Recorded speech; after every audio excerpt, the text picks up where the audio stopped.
Good evening, ladies and gentlemen, and welcome to, I would say, a bit of an impromptu video.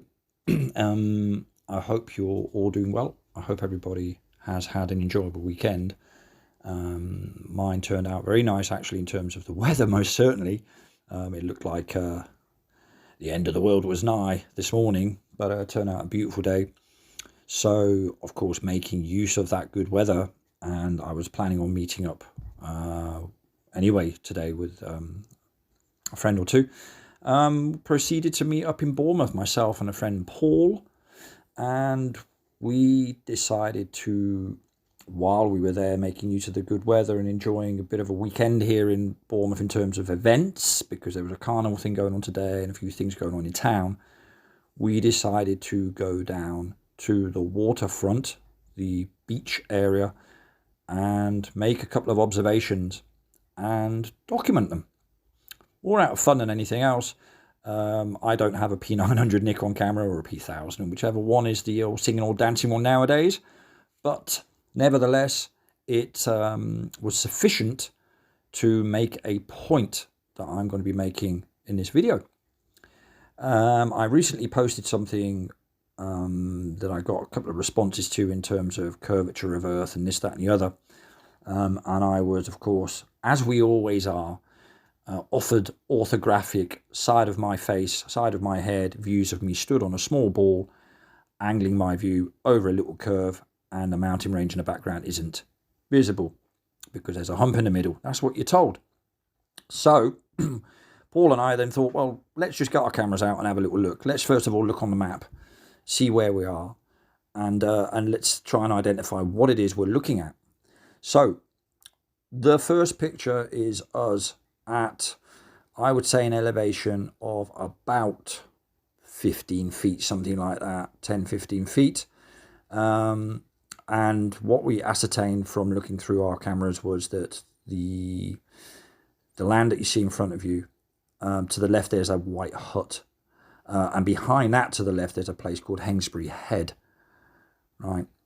So the bit that you're seeing there on the picture that look a little bit like the White Cliffs of Dover kind of thing, that is what we call the Needles on the Isle of Wight.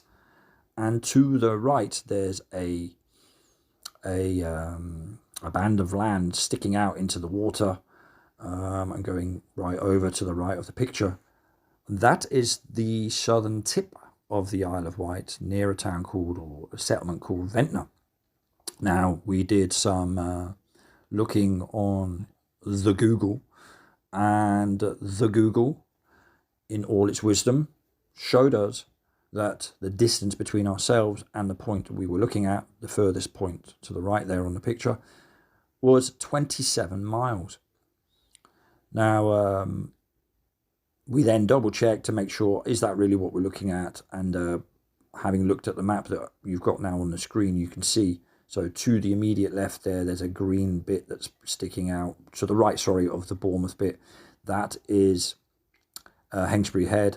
Then if you follow that dotted line along sort of halfway-ish, that's Needles, that you can see with the white cliffy bit. And then where the white dot is to the right, that is then the southernmost tip of the Isle of Wight sticking out there.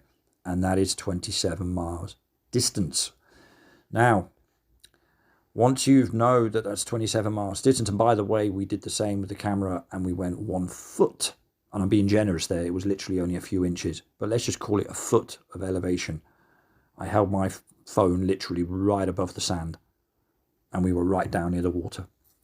And I still could see that distance, and I could still see the southernmost tip. Now, at 27 miles distance, there should be from a foot elevation, that is, a hidden height of 443 feet. 443 feet from a foot of elevation. Right? Your eye height is 1 foot. You're looking out to sea 27 miles and 143 feet of what you're looking at should be hidden behind a curve, right? And of course, the horizon distance through that calculation would be 1.22 miles. That's exactly right. A foot height means the alleged geometric horizon can be no further away than 1.22 miles, which is why the black swan kicked in and basically destroyed all that notion 2 years ago in 2020, when they had a photo there of oil rigs that were well beyond 9 miles away or whatever. And of course, you could see the horizon beyond that, which put to bed the 1.22 mile horizon distance at a foot height, right? So just to reiterate, that's what we did today. We looked at the well, the water. We looked at where the Isle of Wight was.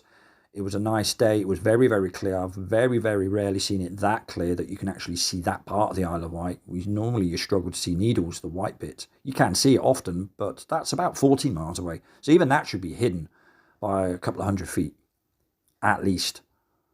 All right, there should be a couple of 100 feet of those cliffs missing, at least.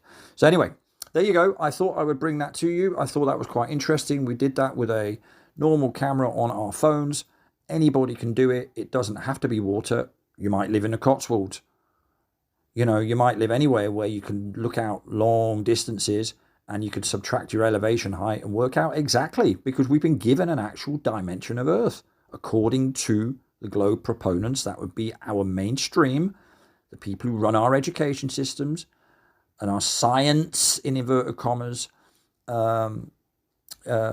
systems, institutions and all that, academia and all that. Well, they all agree on all of this.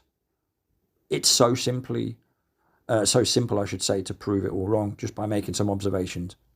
It really is. And if not for anything else, but to prove it to yourself that yeah, we've definitely been lied to, because it doesn't match what I'm seeing.